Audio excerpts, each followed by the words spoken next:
नमस्कार। The futures academy में आपका स्वागत है। आज हम 12th की हिंदी के फर्स्ट चैप्टर यानी कि बातचीत के कुछ ऑब्जेक्टिव प्रश्नों को हल करेंगे। पहला प्रश्न है, बातचीत शीर्षक निबंध के अनुसार जो कुछ मवाद या धुआं जमा रहता है वह भाप बनकर निकल पड़ता है कैसे?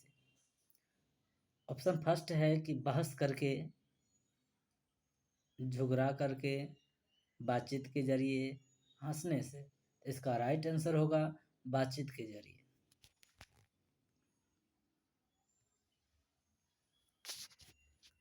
जैसा काम वैसा परिणाम किस लेखक द्वारा रचित प्रहसन है?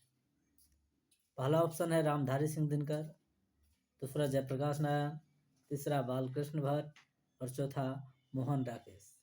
और इनका राइट आंसर होगा बालकृष्ण भट्ट। तीसरा प्रश्न है, बालकृष्ण भट्ट के पिता का नाम क्या था? ऑप्शन है देनी प्रसाद भट्ट, बी बेनी प्रसाद भट्ट, सी टेनी प्रसाद भट्ट और डी सैनी प्रसाद भट्ट। और इसका राइट आंसर होगा बेनी प्रसाद भट्ट।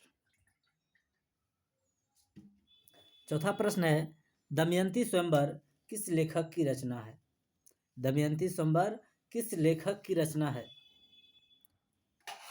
पहला ऑप्शन है चंद्र शर्मा गुलेरी, दूसरा मलयज, तीसरा बालकृष्ण भट्ट, चौथा भगत सिंह। और इसका राइट आंसर होगा बालकृष्ण भट्ट।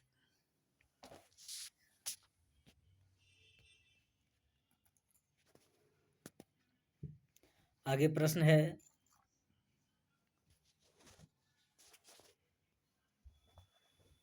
बालकृष्ण भट्ट की रचना बातचीत क्या है? पहला ऑप्शन में है एकांकी, दूसरा कहानी, तीसरा यात्रा स्मरण, चौथा ललित निबंध। और इसका राइट आंसर होगा ललित निबंध।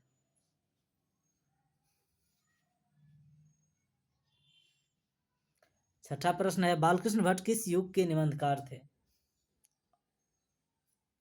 पहला ऑप्शन प्रसाद युग, भारतेंदु युग, द्विवेदी युग, स्वतंत्रोत्तर युग।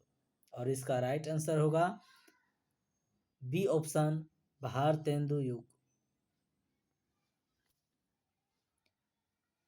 अगला प्रश्न है, मनुष्य की बातचीत का उत्तम तरीका क्या है?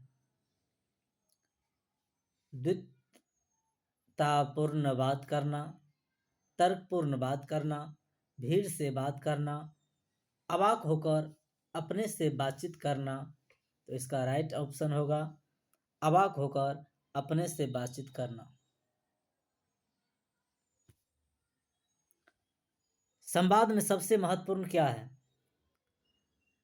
पहला ऑप्शन है तर्क, दूसरा जिज्ञासा, आत्मीयता, प्रवाहपूर्ण भाषा। और इसका राइट आंसर होगा सी आत्मीयता।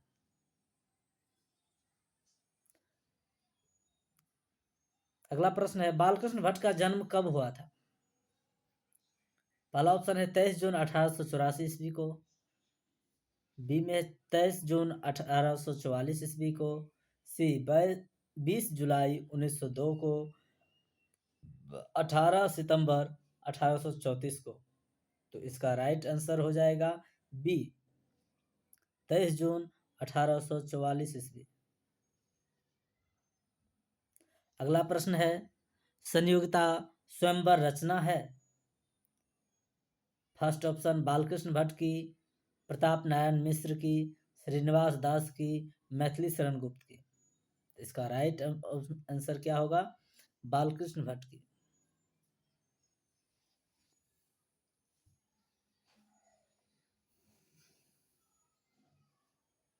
अगला प्रश्न है, बातचीत शीर्षक निबंध के अनुसार रस का समुद्र किनकी बातचीत में उमरा चला आता है? फर्स्ट ऑप्शन है दो हम सहेलियों की बातचीत में, दो पुरुषों की बातचीत में, दो बच्चों की बातचीत में, दो मूल की बातचीत में। इसका राइट आंसर होगा ए, दो हम सहेलियों की बातचीत में। अगला प्रश्न है, वाद विवाद संवाद क्या है? वाद विवाद संवाद क्या है? फर्स्ट ऑप्शन है आलोचनात्मक निबंधों की पुस्तक, बी में है कविता संग्रह, सी कहानी संग्रह, डी नाट्य संग्रह। तो इसका राइट आंसर होगा ए, आलोचनात्मक निबंधों की पुस्तक। अगला प्रश्न है, बालकृष्ण भट्ट ने कौन सा मासिक पत्र निकाला था? ए प्रताप, बी कर्मवीर, सी हिंदी प्रदीप और डी ज्योतिष्ना। तो इसका राइट आंसर होगा सी हिंदी प्रदीप। अगला प्रश्न है, बातचीत किस विद्या की रचना है या विधा की रचना है? तो फर्स्ट ऑप्शन है आलोचना, सेकंड गीत, थर्ड शोध और फोर्थ ऑप्शन है निबंध। तो इसका राइट आंसर क्या होगा? इसका राइट आंसर होगा डी निबंध।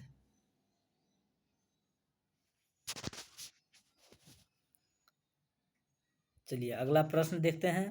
अगला नंबर 15।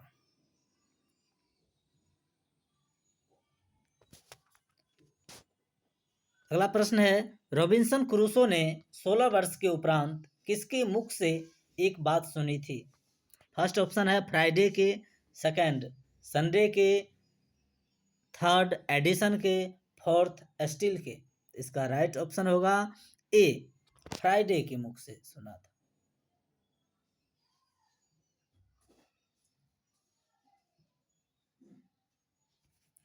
अगला प्रश्न है, बातचीत शीर्षक निबंध के निबंधकार कौन है?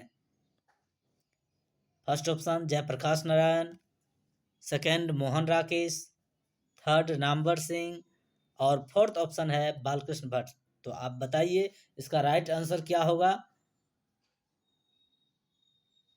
डी बालकृष्ण भट्ट।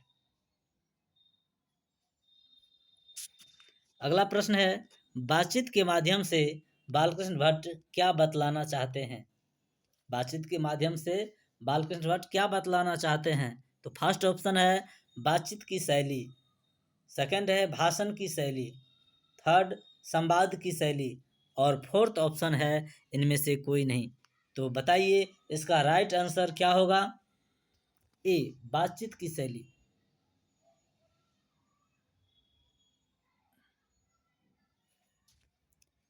अगला प्रश्न है, भट्ट जी को किसने अंग्रेजी साहित्य के एडिसन और स्टील की श्रेणी में रखा है?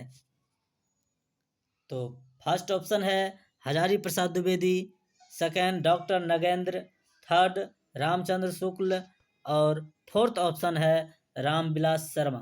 तो इसका राइट आंसर क्या होगा? इसका राइट आंसर होगा सी, रामचंद्र शुक्ल। अगला प्रश्न है, बालकृष्ण भट्ट का निवास स्थान कौन सा है? लखनऊ उत्तर प्रदेश, सेकंड ऑप्शन है इलाहाबाद उत्तर प्रदेश, थर्ड ऑप्शन है मथुरा उत्तर प्रदेश और फोर्थ ऑप्शन है वाराणसी उत्तर प्रदेश। तो इसका राइट आंसर क्या होगा? इसका राइट आंसर होगा बी, इलाहाबाद उत्तर प्रदेश।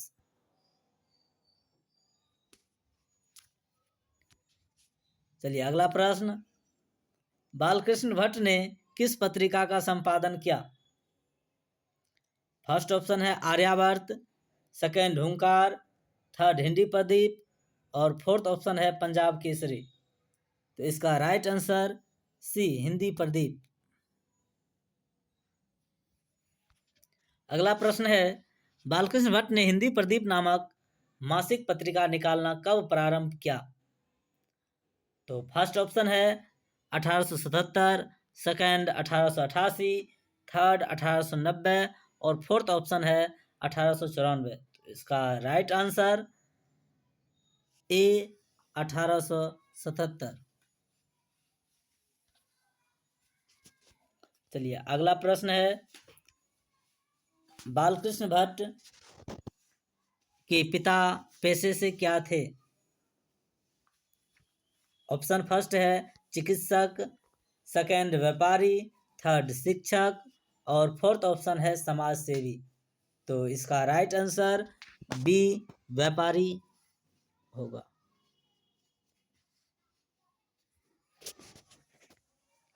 अगला प्रश्न है, कौन सा उपन्यास बालकृष्ण भट्ट द्वारा रचित है? फर्स्ट ऑप्शन मैला आंचल, सेकंड गोदान और थर्ड है सो अजान एक सुजान, फोर्थ ऑप्शन अंतराल। तो बताइए इसका राइट आंसर। तो इसका राइट आंसर बोलिए। सो अजान एक सुजान, ऑप्शन सी। अगला प्रश्न है, नाटक के प्रारंभ में होने वाले मंगल पाठ को क्या कहा जाता है? नाटक के प्रारंभ में होने वाले मंगल पाठ को क्या कहा जाता है? तो फर्स्ट ऑप्शन है भजन, सेकंड नांदी पाठ, थर्ड मंगलाचरण, फोर्थ ऑप्शन है आरती। इसका राइट आंसर क्या होगा? बी ऑप्शन नांदी पाठ। अगला प्रश्न है, रॉबिन्सन क्रूसो को कब तक मनुष्य का मुख देखने को नहीं मिला? तो इसका ऑप्शन है फर्स्ट 10 वर्ष तक, सेकंड ऑप्शन 12 वर्ष तक, थर्ड 16 वर्ष तक और फोर्थ 18 वर्ष तक। तो इसका राइट आंसर होगा सी 16 वर्ष तक। अगला प्रश्न है, बोलने से ही मनुष्य के रूप का साक्षात्कार होता है, यह किसने कहा? तो फर्स्ट ऑप्शन है Edison, second Ben Jonson, third Spencer और फोर्थ ऑप्शन है मिल्टन। तो इसका राइट आंसर होगा बी बेन जॉनसन। चलिए अगला प्रश्न है, असल बातचीत सिर्फ दो व्यक्तियों में ही हो सकती है, यह किसका मत है? तो फर्स्ट ऑप्शन है एडिसन, दूसरा बेन जॉनसन, तीसरा मिल्टन और फोर्थ ऑप्शन है स्पेंसर। तो बताइए इसका राइट आंसर क्या होगा? इसका राइट आंसर होगा ए Edison.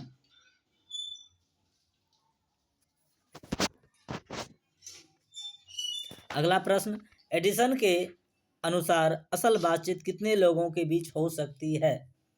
First option 2, second 3, third option 4 और फोर्थ ऑप्शन है 5। इसका राइट आंसर होगा फर्स्ट ऑप्शन ए, सिर्फ 2 व्यक्तियों के बीच असल बातचीत हो सकती है। अगला प्रश्न है, बातचीत से मन किस प्रकार का हो जाता है? फर्स्ट ऑप्शन है क्रोधपूर्ण, सेकंड भारी और बोझिल, थर्ड हल्का और स्वच्छ, डी इनमें से कोई नहीं। इसका राइट आंसर होगा हल्का और स्वच्छ, ऑप्शन सी। अगला प्रश्न है, किसके ना होने से सृष्टि गूंगी प्रतीत होती है? तो इसका फर्स्ट ऑप्शन है श्रवण शक्ति, सेकंड वाक शक्ति, थर्ड दिव्य शक्ति और फोर्थ स्मरण शक्ति। तो इसका राइट आंसर होगा ऑप्शन नंबर बी वाक शक्ति। तो आज यहीं तक और कल पुनः अगले चैप्टर का रिवाइज कराया जाएगा।